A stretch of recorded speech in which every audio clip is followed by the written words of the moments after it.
FTS सिर्फ एक company का कोलैप्स नहीं था, ये ट्रस्ट, पावर और ग्रिड का कंप्लीट फेलियर था। देखो एफटीएस था क्या? एफटीएस क्रिप्टो एक्सचेंज था जहां लोग बिटकॉइन, इथेरियम और हंड्रेड ऑफ क्रिप्टो करेंसी खरीद और बेच रहे थे। फाउंडर्स थे इसके Sam Bankman Freud, SPF, crypto का गोल्डन बॉय इनको बोला जाता था और मीडिया के डार्लिंग थे। इनको नेक्स्ट वॉरेन बफेट भी बोला लोगों ने। परफेक्ट इमेज इन्होंने बनाई गई, बहुत ही सिंपल टी शर्ट पहन के, कर्ली हेयर। मैन पैसा नहीं था, दुनिया बदलना चाहता था, इनकी ये इमेज थी। इस फिलोसफी को बोला गया इफेक्टिव एल्थोरियम, मतलब पहले कमाओ बाद में डोनेट करो। मीडिया प्लस इन्वेस्टर को ये बहुत चीज पसंद आई। अब इनके पैसे का फ्लो चला कैसे? यहां से असली गेम शुरू होता है। दो कंपनी का डेंजरस कनेक्शन, एफटीएक्स, एलमेडा और रिसर्च। एफटीएक्स था कस्टमर का पैसा, एलमेडा रिसर्च था ट्रेडिंग कंपनी। रूल क्या था? एक्सचेंज का कस्टमर मनी सेफ रहना चाहिए, और जबकि रियलिटी में एफटीएक्स का पैसा सीक्रेटली एल्मेडा को दिया जा रहा था। कस्टमर को पैसा कैसे उड़ा? देखो ये सब हुआ, एल्मेडा लॉस में जा रही थी, लॉस छुपाने के लिए एफटीएक्स के यूजर का पैसा यूज हुआ, फेक बैलेंस शीट बना दी और इंटरनल टोकन को कोलेट्रल बनाया, मतलब हवा को गिरवी रख के पैसा लिया गया। एफटीएक्स का अपना टोकन था, असली डिमांड बिल्कुल नहीं थी।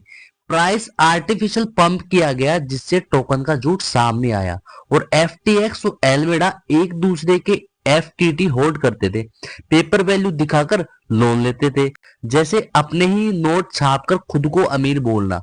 कोलेप्स का ट्रिगर था, एक रिपोर्ट आई, एल्मेडा के एसेट्स का ज्यादा हिस्सा एफटीटी टोकन पर बेस्ड था। लोगों ने सोचा अगर एफटीटी गिरा सब खत्म। रिजल्ट के अंदर हुआ क्या? मास विड्रॉ हुआ और एफटीएक्स के पास पैसा था ही नहीं, विड्रॉल फ्रीज कर दिया गया और ट्रस्ट जीरो बना दिया गया।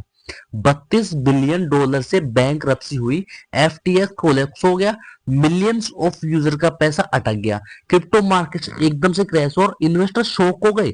FTX too big to fail too fake to survive बन गया, लीगल एक्शन और जेल हुई। सैम बैंकमैन फाइट किए गए और फ्रॉड, मनी लॉन्ड्रिंग और इन्वेस्टर डिक्लेरेशन के लिए इनको गिल्टी करार दिया गया।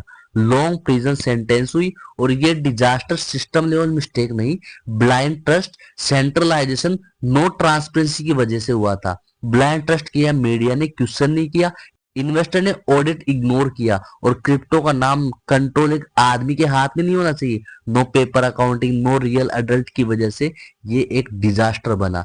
सबसे बड़ी सीख पब्लिक को ये मिलती है, not your keys not your coins. Exchange पे रखा क्रिप्टो आपका नहीं है। फेस वैल्यू पे ट्रस्ट कभी भी मत करो। सिंपल फाउंडर होनेस्ट फाउंडर होता है। टोकन एक रियल असेस्ट है। एफटीएक्स ने प्रूव कर दिया कि क्रिप्टो स्कैम नहीं था, लोग स्कैम कर रहे थे क्रिप्टो के नाम पे। जब भरोसा ज्यादा होता है तो फ्रॉड चुपके से बड़ा होता है।